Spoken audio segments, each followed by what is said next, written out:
Ayan, 5 days na po ako niyan, walang pasok, walang duty kasi ayun, nagkaroon ako ng ubo. So, dito lang kami. Ayan, may bagong dumating po na caregiver dito sa accommodation room namin. Nagpa-plancha siya ng kanyang mga uniform.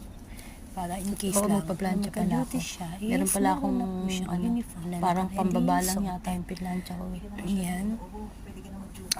Pansin mo? Kaya sabi ko, busy-busyhan na-try siya. ko bukas mag-duty na. As you can see, yan, namili sila. Bongga, ang dami nilang pinamili. Observe ko itong magdamag ko. Takot lang magutom. Dami nilang pinamili dyan. Kailangan ko na Grocery talaga. sila kinabukasan. No? Nakatapos na ng cut-off eh. Yan po yung pinamili nila. Dami, no? Tsaka may mga tubig din sila. 2 bottle na malalaki yung